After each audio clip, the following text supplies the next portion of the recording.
ఎట్టకేలకు పీఠాధిపతి నియామకం జరిగింది. కడప జిల్లా శ్రీ పోతులూరి వీరబ్రహ్మేంద్ర స్వాముల వారి మఠం పీఠాధిపతిగా వెంకటాద్రి స్వామి నియమితులయ్యారు.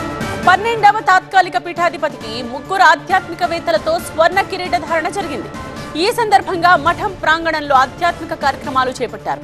పీఠాధిపతి వ్యవహారంపై ఇంకా వివాదం కొనసాగుతూనే ఉంది. కోర్టు కేసుల నేపథ్యంలో తాత్కాలిక పీఠాధిపతి నియామకం జరిగింది.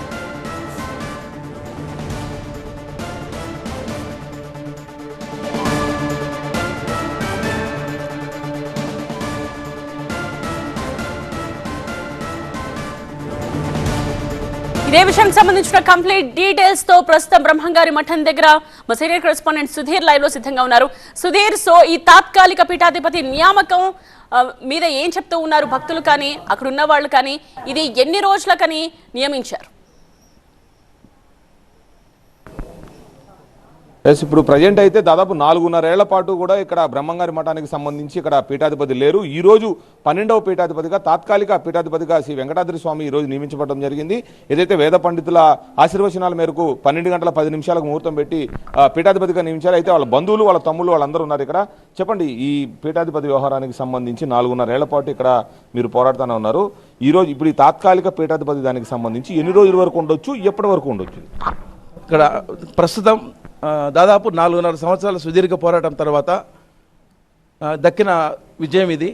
తెలుసు మీ అందరికీ, ఈ కోర్టు వివాదాల్లో న్యాయస్థానంలో కూడా కేసులు నడిచాయి. దాదాపు 3.5 సంవత్సరాల తర్వాత మళ్ళీ ప్రభుత్వంతో సంప్రదింపులు జరిగిన తర్వాత ధార్మిక పరిషత్ నియామకం ద్వారా మఠాధిపతి నియామకం జరిగింది. తాత్కాలికంలో పది చాలా మంది మాత్రున్నారు, అది తప్పు. వారు సివిల్ కోర్టును ఆశ్రయిస్తే ఏదైనా తీర్పు వస్తే అందుకు అనుకూలంగా ఉండేటట్టుగా మాత్రమే అర్పు చేశారు. తాత్కాలికం అంటే మళ్ళీ చెక్ పవర్ లాంటిది ఏమి లేదు. కానీ మాకు సంపూర్ణమైనటువంటి అధికారం మఠాధిపతి గారికి ఇచ్చారు కాబట్టి తాత్కాలికం అనే పట్టడం వాడడం కూడా తప్పు.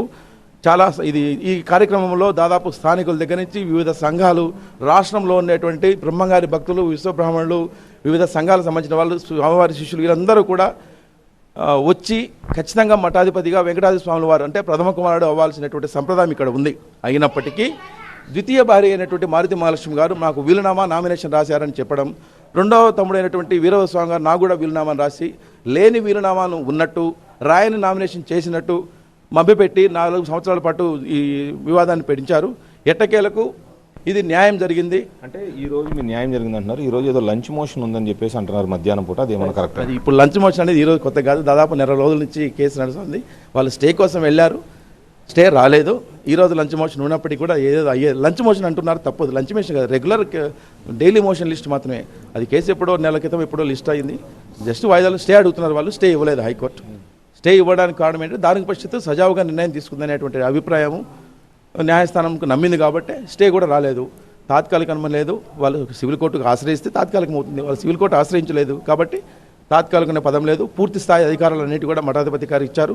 చెక్ పవర్ కానీ మఠం సంపూర్ణమైన అధికారాలన్నీ ఉన్నాయి కాబట్టి మఠం అభివృద్ధికి ప్రత్యేకించి స్వామివారి తత్వాన్ని విస్తృతంగా ప్రచారం చేయాల్సినటువంటి బాధ్యత మఠాధిపతి గారికి, బామర్దినటువంటి పిపిఎన్ ప్రసాద్ నాకు, మా ఇద్దరు ఆధ్వర్యంలో భవిష్యత్తులో మఠం సంపూర్ణమైన అభివృద్ధి జరిగి స్వామివారి తత్వాన్ని విస్తృతంగా ప్రచారం చేస్తాను ఈ సభాముఖంగా అందరికీ తెలియజేస్తున్నారు. Thank you very much. బ్రహ్మంగారి మఠానికి సంబంధించి తాత్కాలికం అనేది ఏం లేదు, వాళ్ళు సివిల్ కోర్టును ఆశ్రయించలేదు కాబట్టి పీఠాధిపతి నియామకం అనేది అన్ని పవర్స్తో కూడా కూడిందని చెప్పి చెప్తా ఉన్నారు. ఏదైతే ఈరోజు మధ్యాహ్నం పిటిషన్ ఉందో అది తాత్కాలిక పిటిషన్, అంటే అది లంచ్ మోషన్ కాదు, రెగ్యులర్ పిటిషన్లో భాగంగానే పిటిషన్ ఉంది.